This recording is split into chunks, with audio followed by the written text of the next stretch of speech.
Hey, it's Beth. This is my week 3 reflection for 16103. It's going to be a little start and stoppy because I find I'm too rambly if I don't do that. So I'm trying to keep it as short as possible. Okay, so this week we're supposed to focus on entrepreneurial spirit, innovator's mindset, and moonshot thinking. We read the Zhao and Couros articles, and first of all, the thing they were in agreement on is that our schools right now are not set up to foster creative or innovative or entrepreneurial mindset in kids.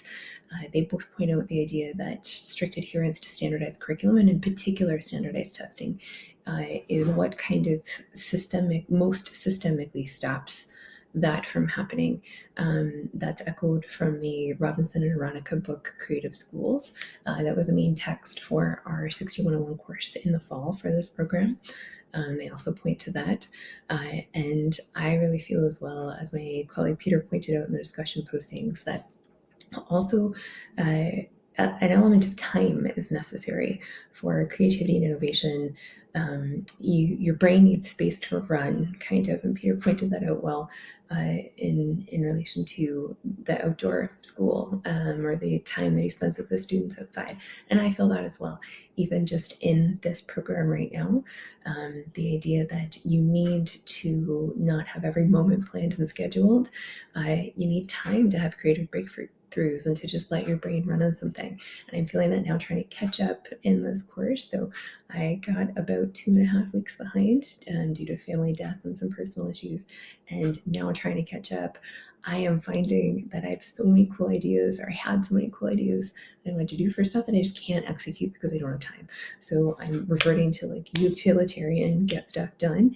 And that's not what I wanted to do. So I feel those tensions as well. I found the Couros article spoke most to me.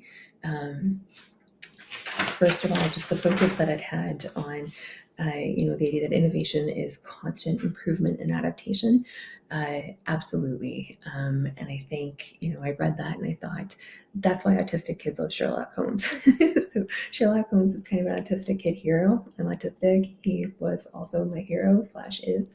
And I think it's that idea that so many of us are so enamored with him because our brains do tend to work this way. We tend to be systems thinkers and consistently be looking for patterns, saying, how can we make things better?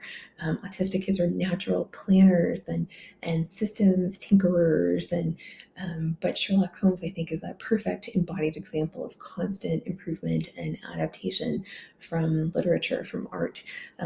He's constantly developing new processes for things and gunpowder sampling, and he's got all of these treatises on shoe size detection, and he's doing chemistry, and he's writing solos on the violin, and he's taking drugs to experiment with what that does to the way that his brain works.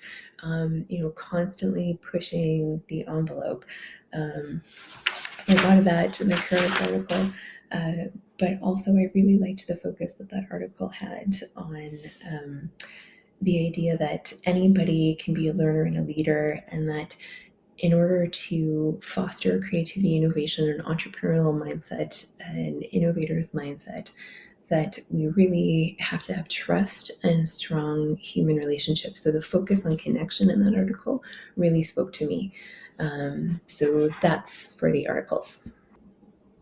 In thinking about this work in terms of growth mindset, and I also I should say, picked up on Zhao the most strongly, the idea that entrepreneurship was the idea of taking ideas and action, or what I always now refer back to as the concept of praxis from Paulo Freire, which is a keystone for me. It's a touchstone of my belief of who I am as an educator.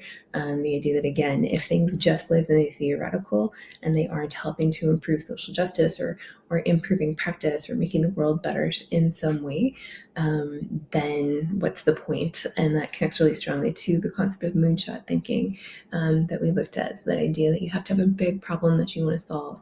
And when I think about this in my own practice, kind of two things stand out. One is I live in a place with people that are globally recognized to be the most innovative, resilient people in the world.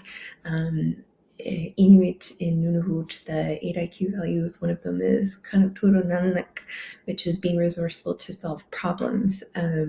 And the picture that goes with it, it's people out on the ice, and there's a big crack in the sea ice, and they're trying to get their komitik across. And you think about people living in the most harsh climate imaginable and surviving. There's no trees. The food is, they can't grow anything. It's snowy for 10 months of the year.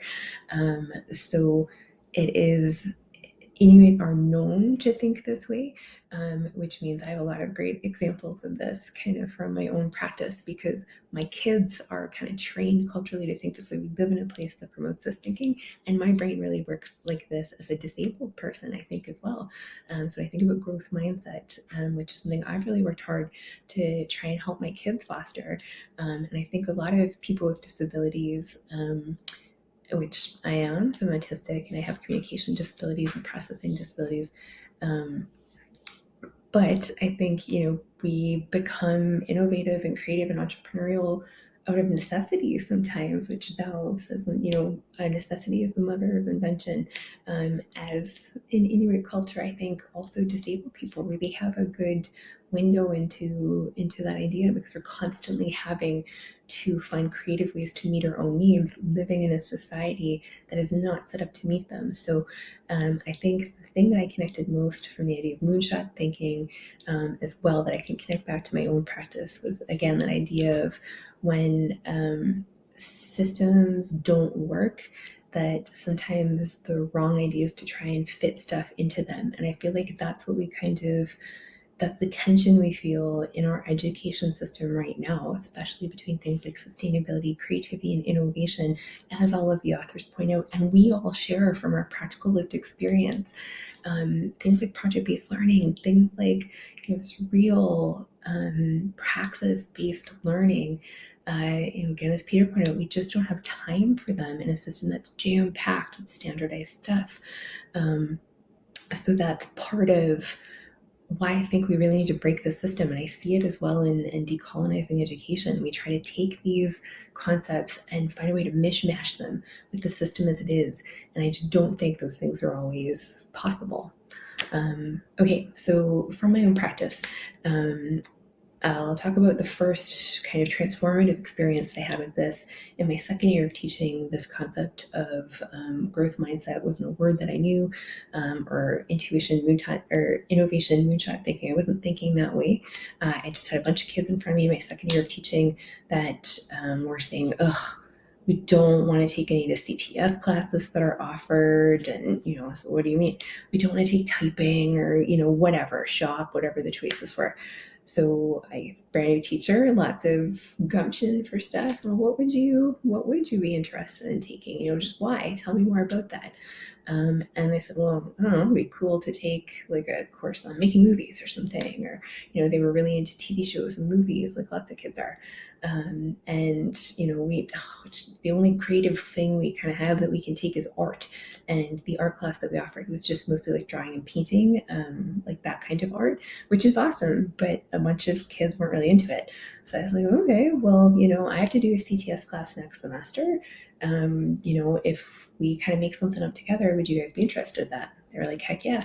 So we did. We got the book of options for CTS classes, and we found ones that mixed, and we made up a drama and film class. It didn't exist. We made it up together with curriculum outcomes that we could kind of piece together from other stuff. I had never done anything like that. The kids had never. Our school didn't have video cameras. We didn't have a budget for anything, but we found really creative ways together to make it work. I was also teaching a phys ed class. I got my phys ed class in their healthy nutrition unit to make healthy snacks, and then we sold them at canteen. And then we did that for a few months, and then we used the money from that to buy film equipment, which the kids then filmed with. We got books. The internet wasn't great at that time. This was over a decade ago. We got books and talked to people, and but we literally just figured that whole class out together. When we look at the stuff that we made, all of us, and I'm still really close with a lot of those kids, when we look at the videos that they made, it's hilarious how awful they are. But what's more fascinating is the fact that we all remember them. We remember them, we remember that time, and that was transformative special learning for us. and that's what it's about.